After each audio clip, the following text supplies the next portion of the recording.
मुझे ये बात बताएं, आप मज़ाकरात में 2 साल थी। बिल्कुल। और वो एक्सपीरियंस कैसा था? Because now you are a budding star at that time, now you are a full fledged star in your own right. और अब आप उस सोफे पे बैठती हैं जहाँ स्टार्स बैठते हैं, ज़ाहिर है। और पहले आप होती थी एज अ कंपेयर, है ना? या एज अ बिल्कुल या I was a co-host. You were co-host, exactly. Let's just say eye candy.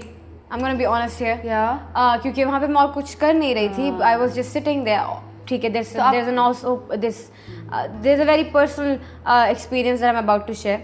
तो जब मैंने स्टार्टिंग में नया मज़ाकरात ज्वाइन किया था, तो I wanted to be I wanted to sit there as a singer, but they obviously they already had one. Yeah. So एक conflict आ रहा था बीच में, but obviously because I was new, so मैं भी confrontation में बिल्कुल वो नहीं थी. I was like okay, no, whatever.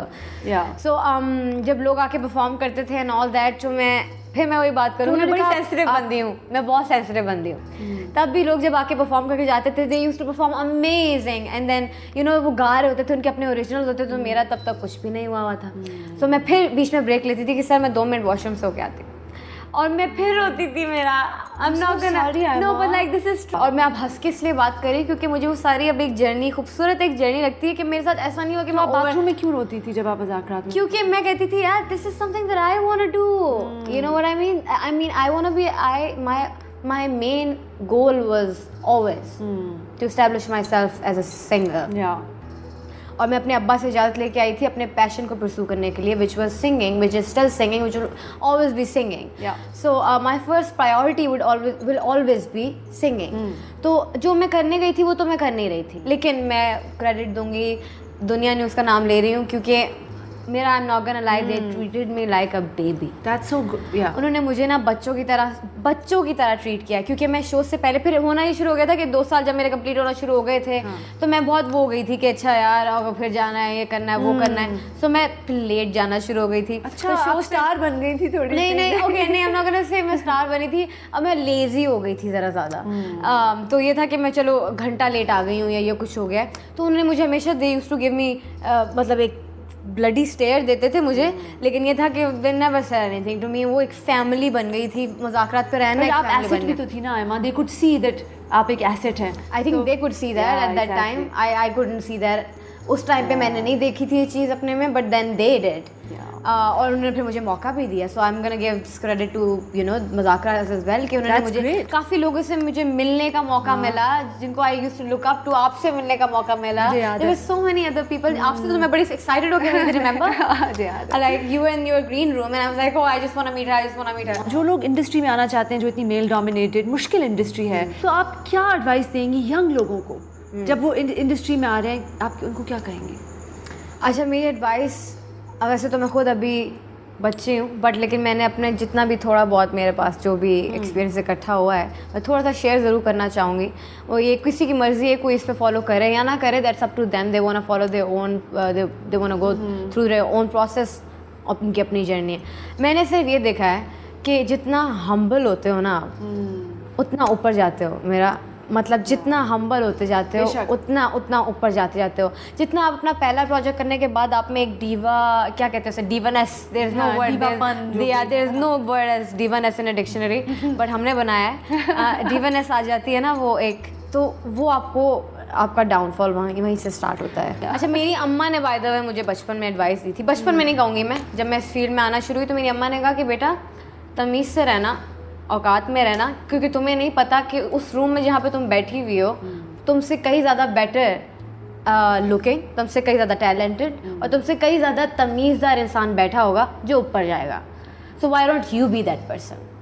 सो मेरी अम्मा ने जो मुझे एक एडवाइस दी हुई थी वो यही थी, और मैं दूसरे लोगों को भी यही एडवाइस दूंगी.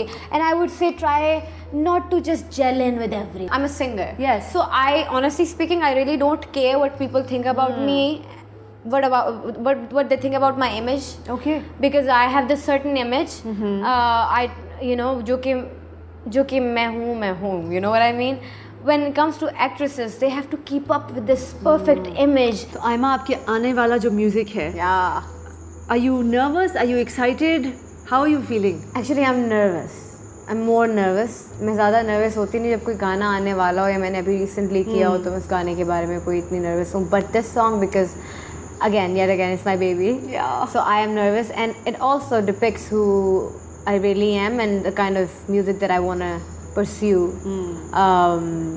for the future. और अब से मेरा यही music होगा. Yeah, I'm sure I'm gonna change the genres for sure. Okay. But this is my, you know, this is something that really depicts. अगर आप इस टोन को एक वर्ड में डिस्क्राइब कर सकें तो वो वर्ड क्या हो? आपकी जो टोन आ रही है, जो नए गानों में आ रही है. I don't know if I should say this, but it's a very hippie vibe. Okay. Yet hippie, not really hippie, I don't know. But, you know, somebody who's done with life. Yeah, girl. You know what I mean? Somebody who's done with life and they sound like they I don't know. I just A girl who doesn't give a dash. Yeah. A girl who doesn't sure. give a dash. Yeah, for sure. Yeah, exactly. Very cool. That should be the headline of it. मुझे एक बात बताएं. बिल्कुल. सबके बारे में एक कोई ना कोई, एक नहीं, 2, 4, 10 रूमर्स होते हैं. मेरे बारे में तकरीबन 8 साल पहले मेरे बहुत अजीब है. 8 साल पहले जब मैं अमेरिका से आई, मैं उधर एक न्यूज़पेपर के लिए काम करती थी, तो मेरे बारे में एक रूमर चला सोशल मीडिया पे कि मैं CIA एजेंट हूँ. अब मैं इतनी इम्पोर्टेंट अहम नहीं रही कि लोग मेरे बारे में ये रूमर करें, बट उस वक्त था कुछ 8 साल 7 साल पुरानी बात है. मुझे बड़ी हंसी आती थी. आपके बारे में it's a cool rumour because it's like, अब मैं सोचती हूँ यार आई वाज दैट इम्पोर्टेंट कि मैं CIA एजेंट, यार क्या बात है. आपके बारे में वो कौन सा रूमर है जो बिल्कुल गलत है लेकिन जो बार बार चलता है? That's very easy. Sahir Ali Bagga की गर्लफ्रेंड. अच्छा. That's so funny. Oh my god. Okay, so मैंने अभी अपना पहला सीजन करना था कोक स्टूडियो का. So लोगों ने कहा ये अचानक से एक लड़की आई है, पहले वो अरशद लुकमान के साथ गाना किया इसने, फिर आर्मी के लिए ISPR के लिए गाना कर दिया है, फिर अब कोक स्टूडियो में भी आ रही है. She must be Bagga's girlfriend. क्यों लेकिन? मुझे नहीं समझ. Something I just don't get it. Why? Because I work so much with. Okay, so मेरा आर्मी का जो गाना था ना वो बना कंपोज साहिर अली बग्गा जी ने किया. ठीक है. और फिर जो मेरा कोक का गाना था पहला, वो भी मेरा साहिर अली बग्गा जी के साथ था. तो लोगों को लगा भाई ओ शी मस्ट बी अ पर्ची, she can't just do this and blah blah blah. And then I actually जब मेरा गाना बाहर आया और वो फौरन पता नहीं अल्लाह के शुक्र से ट्रेंडिंग पे चला गया अचानक से, तो तब लोगों को अंदाज़ा हो कि अच्छा टोटल पर्ची नहीं है हो सकता, मतलब पर्ची वाला सीन जो हम यहाँ पे लगा रहे हैं तो फिक्स नहीं हो रहा. नहीं यार, मैं आपके मतलब कान है ना, तो फिर आपको पर्ची नहीं कोई कह सकता. अभी लोगों ने तो बोला था ना, औरत को अगर हर्ट करना है या उसको फ़ौरन से पहले उसको किसी भी मतलब उसको फ़ौरन किसी टेंशन में लाना है या हर्ट करना है, talk about a character. Just say something about a character. उसको किसी के साथ एसोसिएट कर दो जिसको वो जानती तक नहीं है, या फिर वो उसको पता नहीं कितना रिस्पेक्टेबल समझती है. साहिर अली बग्गा जी आई कंसीडर मेरा मुर्शिद by the way. He is my मुर्शिद, आई एम नॉट गोना लाई.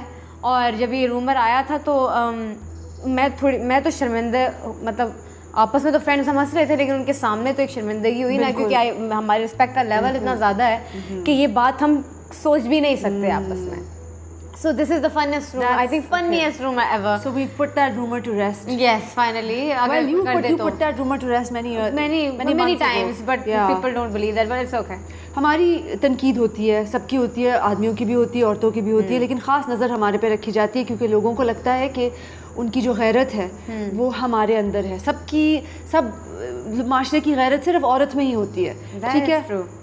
लेकिन जब एक औरत कमाने लगे, लेकिन जब एक औरत के पास वो कमाने की ताकत आ जाए तो आपको क्या लगता है कि तनकीद कम होने लगती है घर में? I love that question by the way. घर में की बात कर रही हैं.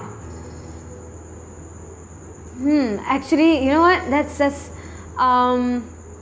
ओके. सो जब मैं अपने घर का माहौल बता सकती हूँ क्योंकि I can only speak on the behalf of my own family. अब वो ये था कि मेरे घर का माहौल शुरू से एक्चुअली बहुत ओपन रहा, एज इन मतलब if I were having some guy friends over, तो कभी कोई ये नहीं था कि हो ये blah blah blah blah blah, you know, it was never like that. But ये था कि हाँ, अम्मा को हमेशा मेरे से डर लगता रहता था कि भाई ये अब यहाँ ये अभी कुछ यू नो ये अभी उसने कुछ किया, ये अभी उसने कुछ किया, ये अभी उसने कुछ किया. But then when I started earning and all that, तो उनको मेरे पे एक जिसे कहता ना एक यकीन आना शुरू हो गया कि अच्छा नहीं, she is got this in her. Bye the वे वो बंदी वाहिद वही थी पहली, जब मेरे अब्बा ने कह दिया था कि नहीं गाना, तो मेरी अम्मा she stood up for me and said मैंने इसको सुना है, ये बहुत शाय है, ये हर किसी को सुनाती नहीं है, आई नो, लेकिन मैंने इसे सुना है, ये मतलब ये अननोटिसेबल नहीं जाएगी, ये नोटिस ज़रूर हो जाएगी. Let her just do whatever she wants to do. My abba was very reluctant in the beginning, but then my amma, she literally stood up for forced, you. yeah.